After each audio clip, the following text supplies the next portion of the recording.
नमस्कार। शिव पुराण में विद्धेश्वर संहिता के अंतर्गत आगे अब 5 कृत्यों का प्रतिपादन इसमें बताया गया है। प्रणव एवं पंचाक्षर मंत्रों की महिमा, भगवान विष्णु और ब्रह्मा जी द्वारा भगवान शिव जी की स्तुति और उनका अंतर ध्यान होना, शिवलिंग की स्थापना, उसकी पूजा की विधि, शिव पद की प्राप्ति कराने वाले सत्कर्मों का विवेचन, मोक्षदायक पुण्य क्षेत्रों का वर्णन, नदियों के जल में स्नान के उत्तम फल का वर्णन, तीर्थों में पाप से बचे रहने की चेतावनी, सदाचार, शौचाचार, स्नान, भस्म धारण, संध्या वंदन, गायत्री जप, दान इत्यादि बातों का वर्णन है।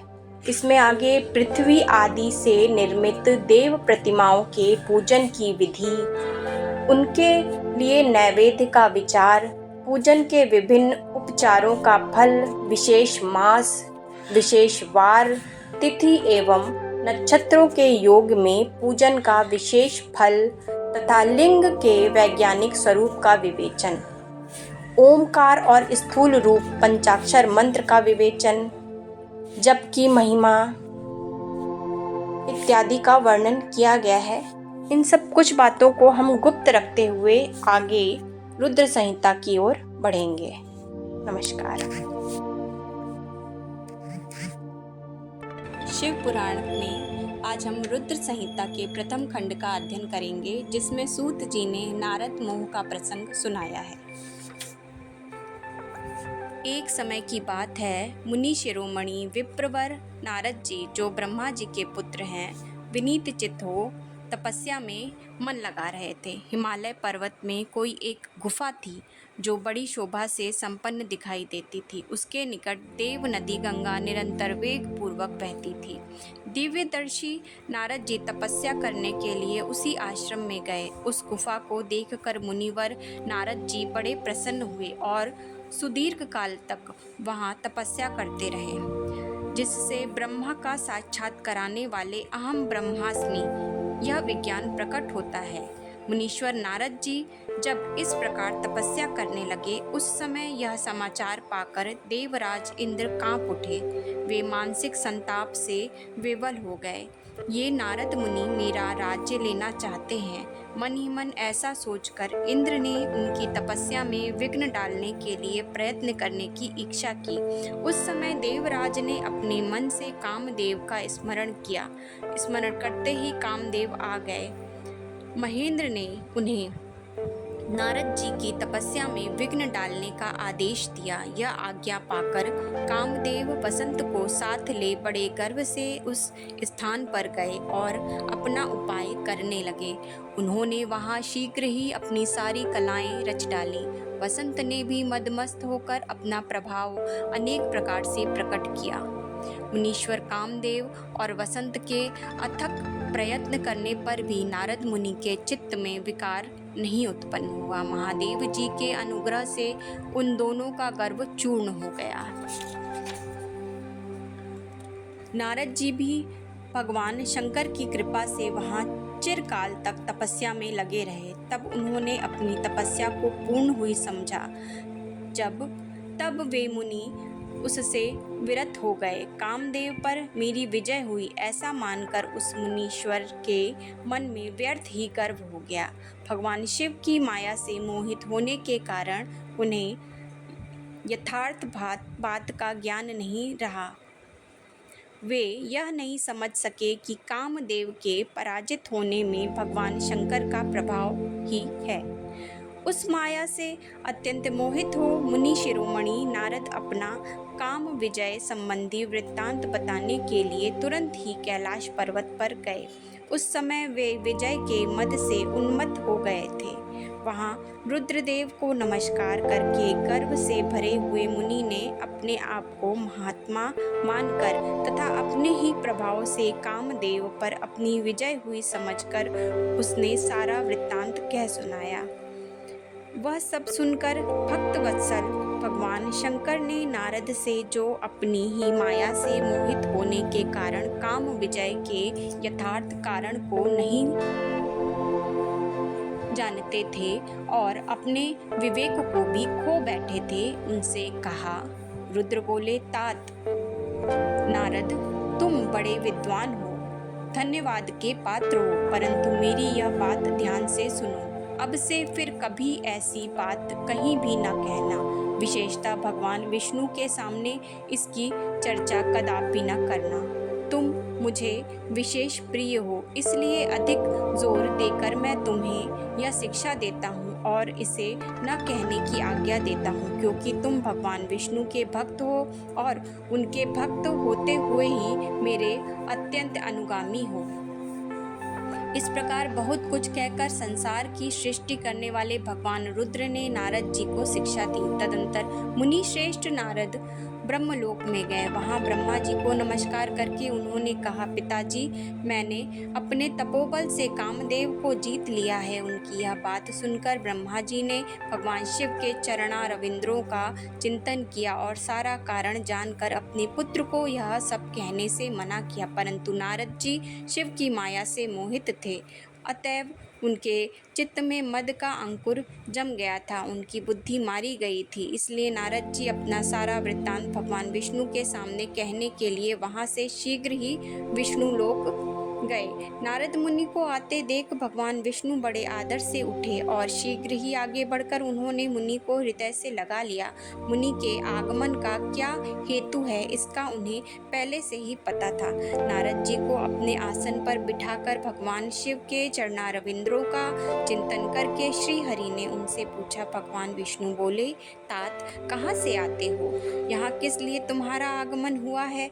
मुनि श्रेष्ठ, तुम धन्य हो, तुम्हारे शुभ आगमन से मैं पवित्र हो गया हूँ। भगवान विष्णु का यह वचन सुनकर गर्व से भरे हुए नारद मुनि ने मद से मोहित होकर अपना सारा वृत्तांत बड़े अभिमान के साथ कह सुनाया। तत्पश्चात विष्णु बोली, मुनि श्रेष्ठ, तुम धन्य हो, तपस्या के तो भंडार ही हो, तुम्हारा हृदय भी बड़ा उदार है। उन्हें इसके भीतर भक्ति, ज्ञान और वैराग्य नहीं होते हैं। उसी के मन में समस्त दुखों को देने वाले काम, मोह आदि विकार शीघ्र उत्पन्न होते हैं। तुम तो जन्म से ही निर्विकार तथा शुद्ध बुद्धि वाले हो। श्रीहरि की कही हुई ऐसी बहुत सी बातें सुनकर शिरोमणि नारद जी जोर जोर से हंसने लगे और मन ही मन भगवान को प्रणाम करके इस प्रकार बोले। नारद जी ने कहा, स्वामिन, जब मुझ पर आपकी कृपा है तब बेचारा कामदेव अपना क्या प्रभाव दिखा सकता है। ऐसा कहकर भगवान के चरणों में मस्तक झुकाकर इच्छानुसार विचरने वाले नारद मुनि वहां से चले गए।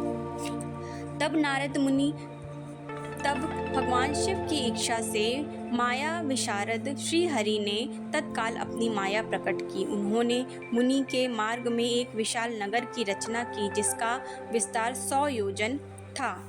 वहाँ शीलनिधि नामक ऐश्वर्यशाली राजा राज्य करते थे। वे अपनी पुत्री का स्वयंवर करने के लिए उद्यत थे, अतः उन्होंने महान उत्सव का आयोजन किया। उनकी कन्या का वरण करने के लिए उत्सुक हो चारों दिशाओं से बहुत से राजकुमार पधारे थे। ऐसे सुंदर राजनगर को देख नारद जी मोहित हो गए थे। वे राजा शीलनिधि के द्वार पर गए। मुनि शिरोमणि नारद को आया देख महाराज शीलनिधि ने श्रेष्ठ रत्नमय सिंहासन पर बिठाकर उनका पूजन किया। तत्पश्चात अपनी सुंदरी कन्या को, जिसका नाम श्रीमती था, बुलवाया और उससे नारद जी के चरणों में प्रणाम करवाया। उस कन्या को देखकर नारद मुनि चकित हो गए और बोले, राजन, यह देव कन्या के समान सुंदरी महाभागा कन्या कौन है?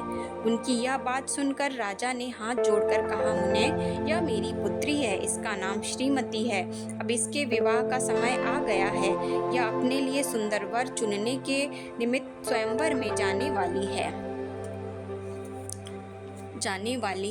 नारद काम के वशीभूत हो गए थे। शिव की माया ने उन्हें विशेष मोह में डाल दिया था। वे मुनि मन ही मन सोचने लगे कि मैं इस राजकुमारी को कैसे प्राप्त करूं। स्वयंवर में आए हुए नरेशों में से सबको छोड़कर यह एकमात्र मेरा ही वरण करे, यह कैसे संभव हो सकता है? ऐसा विचार कर काम में विह्वल हुए मुनीश्वर नारद भगवान विष्णु का रूप ग्रहण करने के लिए तत्काल उनके लोक में जा पहुँचे।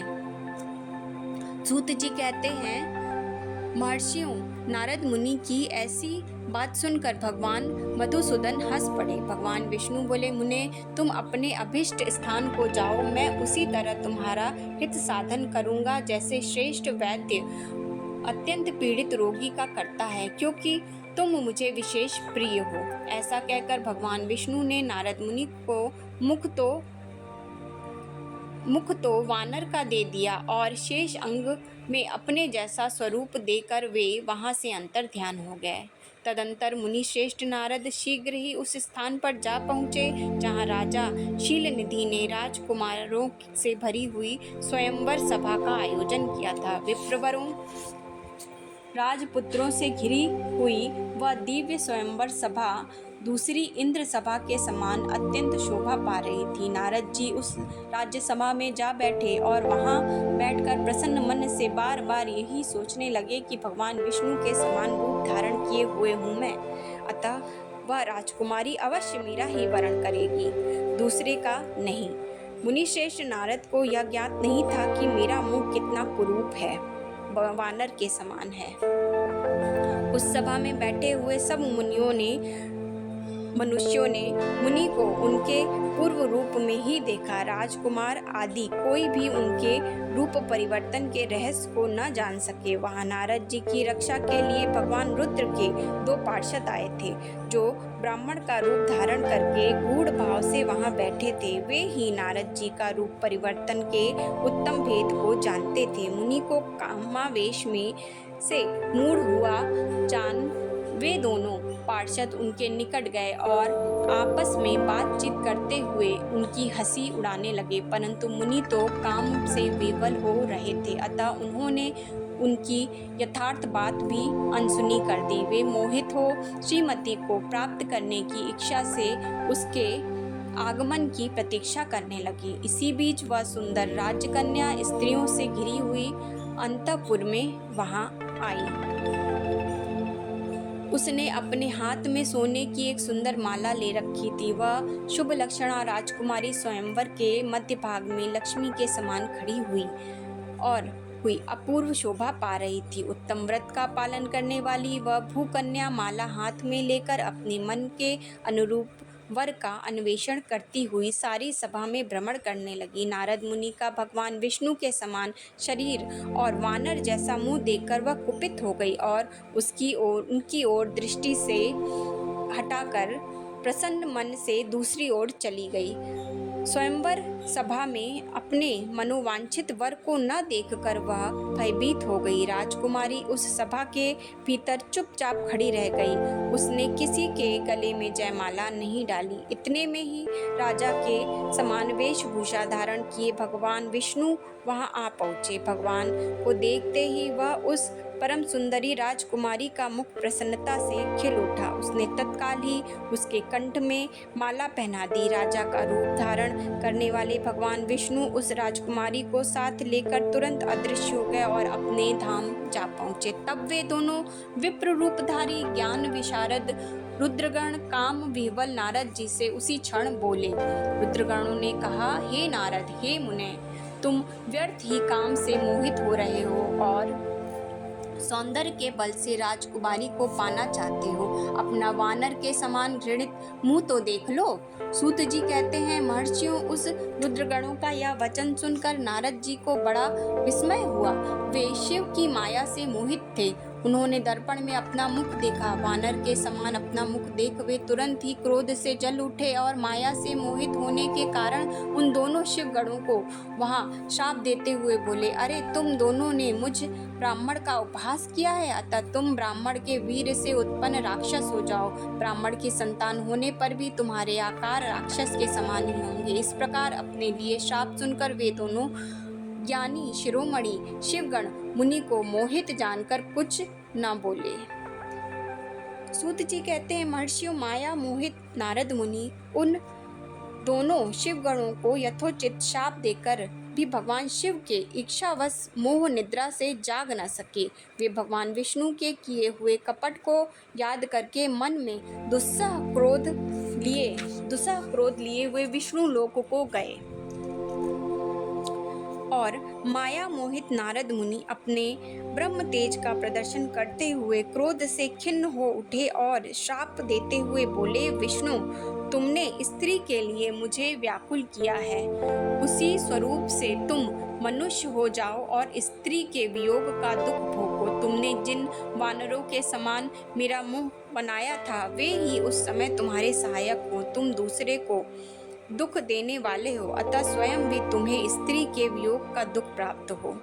अज्ञान से मोहित हुए नारद जी ने मुंहवश श्रीहरि को जब इस तरह श्राप दिया, तब उन्होंने शंभु की माया की प्रशंसा करते हुए उस श्राप को स्वीकार कर लिया। तदंतर महालीला करने वाले शंभु ने अपनी उस विश्व मोहिनी माया को, जिसके कारण ज्ञानी नारद मुनि भी मोहित हो गए थे, खींच लिया। उस माया के तिरोहित होते ही नारद जी पूर्ववत शुद्ध बुद्धि से युक्त हो गए। उन्हें पूर्ववत ज्ञान प्राप्त हो गया और उनकी सारी व्याकुलता जाती रही। वे अधिकाधिक पश्चाताप करते हुए बारंबार अपनी निंदा करने लगे। उस समय उन्होंने ज्ञानी को भी मोह में डालने वाली भगवान शंभु की माया की सराहना की। तदंतर यह जानकर कि माया के कारण ही मैं भ्रम में पड़ गया था, नारद जी भगवान विष्णु के चरणों में गिर पड़े। भगवान श्रीहरि ने उन्हें उठाकर खड़ा किया और बोले, मैं आपका दास हूँ। नारद जी ने कहा, मैं आपका दास हूँ, बताइए मैं क्या उपाय करूँ, कौन सा प्रायश्चित करूँ जिससे मेरा पाप समूह नष्ट हो जाए और मुझे नरक में न गिरना पड़े। ऐसा कहकर शुद्ध बुद्धि वाले मुनि शिरोमणि नारद जी पुनः भक्ति भाव से भगवान विष्णु के चरणों में गिर पड़े। उस समय उन्हें बड़ा पश्चाताप हो रहा था। तब श्री विष्णु ने उन्हें उठाकर मधुर वाणी में बोला। भगवान विष्णु बोले, तात, खेद न करो, तुम मेरे श्रेष्ठ भक्त हो, इसमें संशय नहीं है। मैं तुम्हें एक बात बताता हूँ, सुनो, उससे निश्चय ही तुम्हारा परम हित होगा, तुम्हें नरक में नहीं जाना पड़ेगा, भगवान शिव तुम्हारा कल्याण करेंगे। तुमने मद से मोहित होकर जो भगवान शिव की बात नहीं मानी थी, उसकी अवहेलना कर दी थी, उसी अपराध का भगवान शिव ने तुम्हें ऐसा फल दिया है। श्रापों, तुम अपने सारे संशयों को त्याग कर भगवान शंकर में जाकर ब्रह्मा ज्ञान करो और सदा के विषय में प्रश्न करना। शिव के पढ़ेंगे और सहस्त्र नामों का पाठ करो। मुने, तुम निरंतर उन्हीं की उपासना और उन्हीं का भजन करो। इस प्रकार परमात्मा शंकर के अनुपम महात्म का दर्शन करते हुए अंत में आनंद वन में अर्थात काशी को जाओ। वह स्थान भगवान शिव को बहुत ही प्रिय है। वहाँ भक्ति पूर्वक विश्वनाथ जी का दर्शन करो और पूजन करो। विशेषतः उनकी स्तुति वंदना करके तुम संशय रहित हो जाओगे। नारद जी, इसके बाद तुम्हें मेरी आज्ञा से भक्ति पूर्वक अपने मनोरथ की सिद्धि के लिए निश्चय ही ब्रह्मलोक में जाना चाहिए। वहाँ अपने पिता ब्रह्मा जी की विशेष रूप से स्तुति वंदना करके तुम्हें प्रसन्नता पूर्वक हृदय से बारंबार शिव महिमा के विषय में प्रश्न करना चाहिए। ब्रह्मा जी शिव भक्तों में श्रेष्ठ हैं। वे तुम्हें बड़ी प्रसन्नता के साथ भगवान शंकर का महात्म्य और सहस्त्र सतनाम स्तोत्र सुनाएंगे। मुने, आज से तुम शिव आराधना में तत्पर रहने वाले शिव भक्त हो जाओ और विशेष रूप से मोक्ष के भागी बनो। भगवान शिव तुम्हारा कल्याण करेंगे। इस प्रकार प्रसन्न चित्त हुए भगवान विष्णु नारद मुनि को प्रेम पूर्वक उपदेश देकर श्री शिव का स्मरण, वंदन और